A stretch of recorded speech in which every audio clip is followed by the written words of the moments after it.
Señores, y Sebastián, ¿cómo estás? Buen día.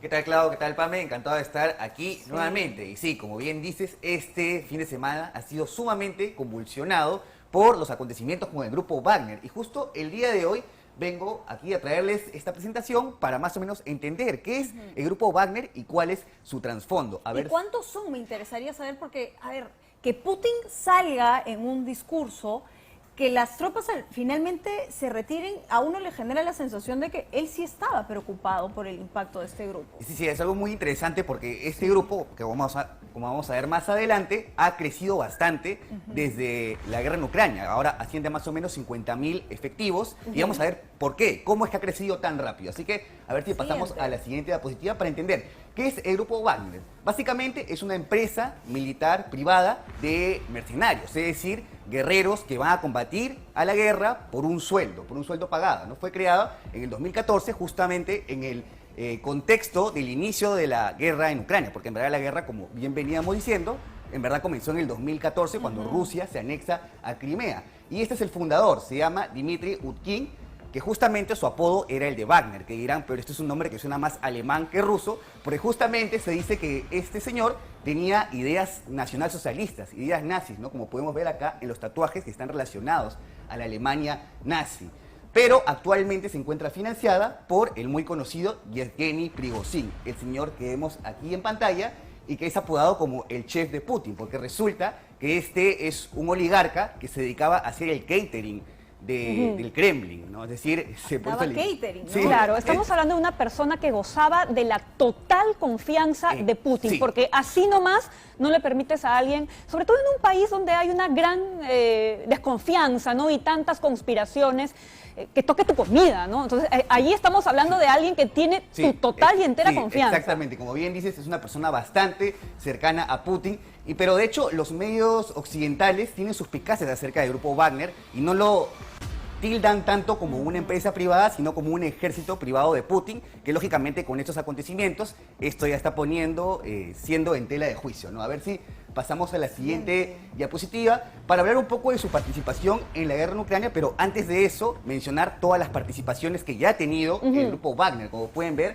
ha intervenido en todos estos países, en bastantes guerras africanas, en la guerra civil en Siria y también incluso en nuestra región, en Venezuela. En el 2019, cuando fue el tema de la crisis política, llegó a servir como guardaespaldas de la cúpula de Nicolás Maduro, porque todos sabemos que nuestra región, Venezuela, es uno de los principales aliados de Rusia. Y como decíamos hace un rato, ¿no? Pasó de 8.000 a 50.000 efectivos durante la guerra en Ucrania. ¿Y por qué?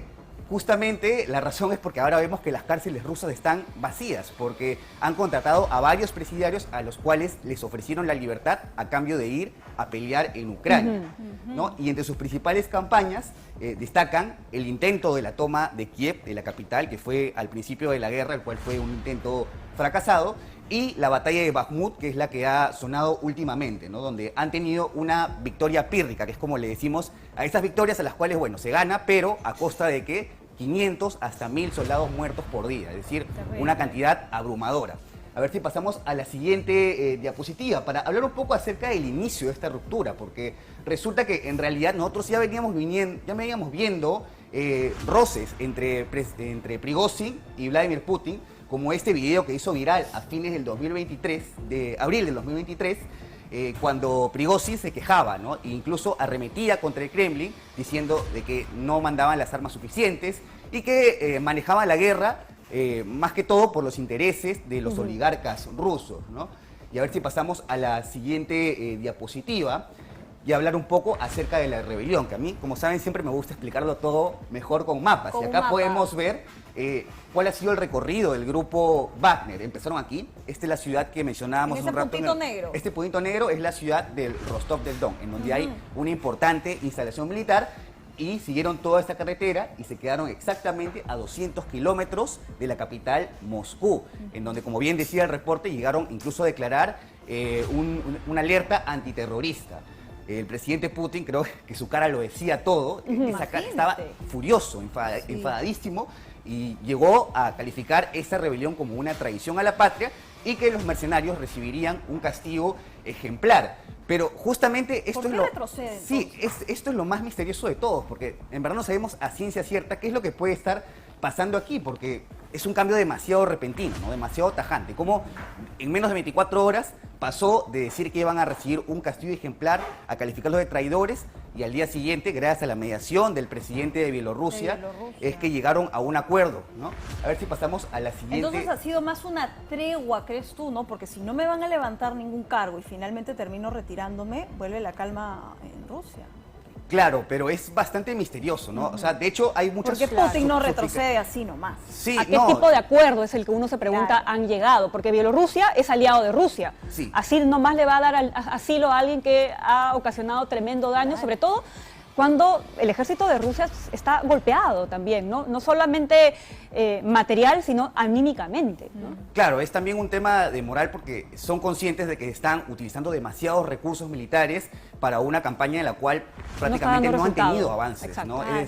Bueno, si vemos el mapa de cómo han avanzado, en el este han avanzado tan solo unos cuantos kilómetros más allá de lo que ya habían avanzado en el 2014 y vienen teniendo bastantes derrotas militares en la toma de Kiev, en el noreste de Ucrania, ¿no? Pero más allá de eso, ¿no? Enfocándonos en cuál es el significado de esta rebelión, creo que está bastante claro que esto significa una demostración de que al final de cuentas el presidente Vladimir Putin no tenía tanto control como creíamos y que más bien esta crisis política podría desencadenarse en un debilitamiento de poder. Esta cuarta pregunta creo que pone las cosas respecto de cómo podemos, más que conspirar o pensar, cómo cambia el contexto para Rusia. ¿No es un montaje? ¿Están haciendo tiempo para reorganizarse? ¿Es el inicio del fin de Putin?